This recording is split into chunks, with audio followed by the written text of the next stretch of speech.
ಸಿಂಹಾಸನಪುರಿಯಿಂದ ಈಗ ಹಾಸನ ಎಂದು ಕರೆಯಲ್ಪಡುವ ನಮ್ಮ ನೆಚ್ಚಿನ ಹಾಸನ ನಗರದಲ್ಲಿ ನೆಲೆಸಿರುವ ಶ್ರೀ ಹಾಸನಾಂಬೆಯ ದೇವಸ್ಥಾನವು ಸುಮಾರು 12ನೇ ಶತಮಾನದವರಾದ ಶ್ರೀ ಕೃಷ್ಣಪ್ಪ ನಾಯಕ ಮತ್ತು ಶ್ರೀ ಸಂಜೀವ ನಾಯಕ ಎಂಬ ಪಾಳೇಗಾರರ ಆಳ್ವಿಕೆಯ ಸಮಯದಲ್ಲಿ ಸ್ಥಾಪಿತವಾಗಿದೆ.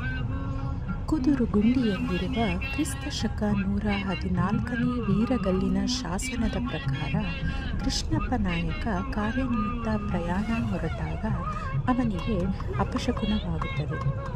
ಆಗ ಆದಿಶಕ್ತಿ ಸ್ವರೂಪಿಣಿ ಪ್ರತ್ಯಕ್ಷಳಾಗಿ, ನನಗೆ ಈ ಸ್ಥಳದಲ್ಲಿ ದೇಗುಲ ನಿರ್ಮಾಣ ಮಾಡು, ನಾನು ಹಾಸನಾಂಬೆಯಾಗಿ ಇಲ್ಲೇ ನೆಲೆಸುವೆ ಎಂದಳಂತೆ. ಸಪ್ತ ಮಾತೃಕೆಯರು ವಾರಣಾಸಿ ಅಂದರೆ ಕಾಶಿಯಿಂದ ದಕ್ಷಿಣಕ್ಕೆ ವಾಯುವಿಹಾರಾರ್ಥವಾಗಿ ಬಂದಾಗ ಆ ಸಪ್ತ ಮಾತೃಕೆಯರೆಂದರೆ ಬ್ರಹ್ಮಿ, ಮಾಹೇಶ್ವರಿ, ಕೌಮಾರಿ, ವೈಷ್ಣವಿ, ವಾರಾಹಿ, ಇಂದ್ರಾಣಿ ಮತ್ತು ಚಾಮುಂಡಿ. ಆ ರೀತಿ ಮೂವರು ದೇವತೆಯರು ಹುತ್ತದಲ್ಲಿ ನೆಲೆಸಿದ ಸ್ಥಳವೇ ಹಾಸನಾಂಬೆಯ ದೇಗುಲ. ಹಾಸನ ನಗರದ ಹೃದಯ ಭಾಗದ ದೇವಿಕೆರೆಯಲ್ಲಿ ರಾಣಿಯು ನೆಲೆಸಿದ್ದಾಳೆ. ಕೃಷ್ಣಪ್ಪನ ಕಾಲದಿಂದಲೂ ಆಶ್ವೀಜ ಮಾಸ ಪೌರ್ಣಮಿಯ ನಂತರ ಬರುವ ಗುರುವಾರದಂದು ಹಾಸನಾಂಬೆಯ ದೇವಸ್ಥಾನ ತೆರೆಯಲ್ಪಡುತ್ತದೆ.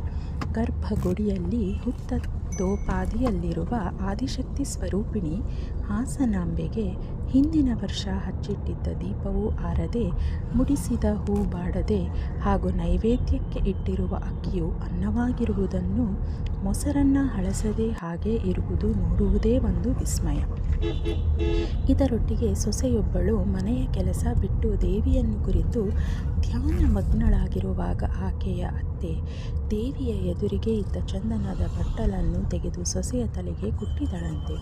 ಸೊಸೆಯು ನೋವಿನಿಂದ ದೇವಿಯನ್ನು ಕುರಿತು, ಅಮ್ಮ ಹಾಸನಾಂಬೆ ಕಾಪಾಡು ತಾಯೇ ಎಂದು ಕೂಗಿದಾಗ, ತನ್ನ ಮೊರೆ ಕೇಳಿ ಸನ್ನಿಧಿಯಲ್ಲಿ ಕಲ್ಲಾಗಿರು, ಇಲ್ಲಿಗೆ ಬರುವವರೆಲ್ಲರ ಭಕ್ತಿಭಾವಕ್ಕೆ ನೀನೇ ಸಾಕ್ಷಿ ಎಂದು ಹರಸಿದಳಂತೆ. ಈ ಸೊಸೆ ಕಲ್ಲು ಪ್ರತಿ ವರ್ಷವೂ ಒಂದು ಭತ್ತದ ಕಾಳಷ್ಟು ದೇವಿಯ ಹತ್ತಿರ ಸರಿಯುತ್ತಿದೆ. ಒಂದು ನಂಬಿಕೆಯ ಪ್ರಕಾರ ಈ ಸೊಸೆ ಕಲ್ಲು ಹಾಸನಾಂಬ ಮೂರ್ತಿಯನ್ನು ಸೇರಿದರೆ ಅಂದೇ ಕಲಿಯುಗದ ಅಂತ್ಯವಾಗುವುದು ಎಂದು ಹೇಳುತ್ತದೆ.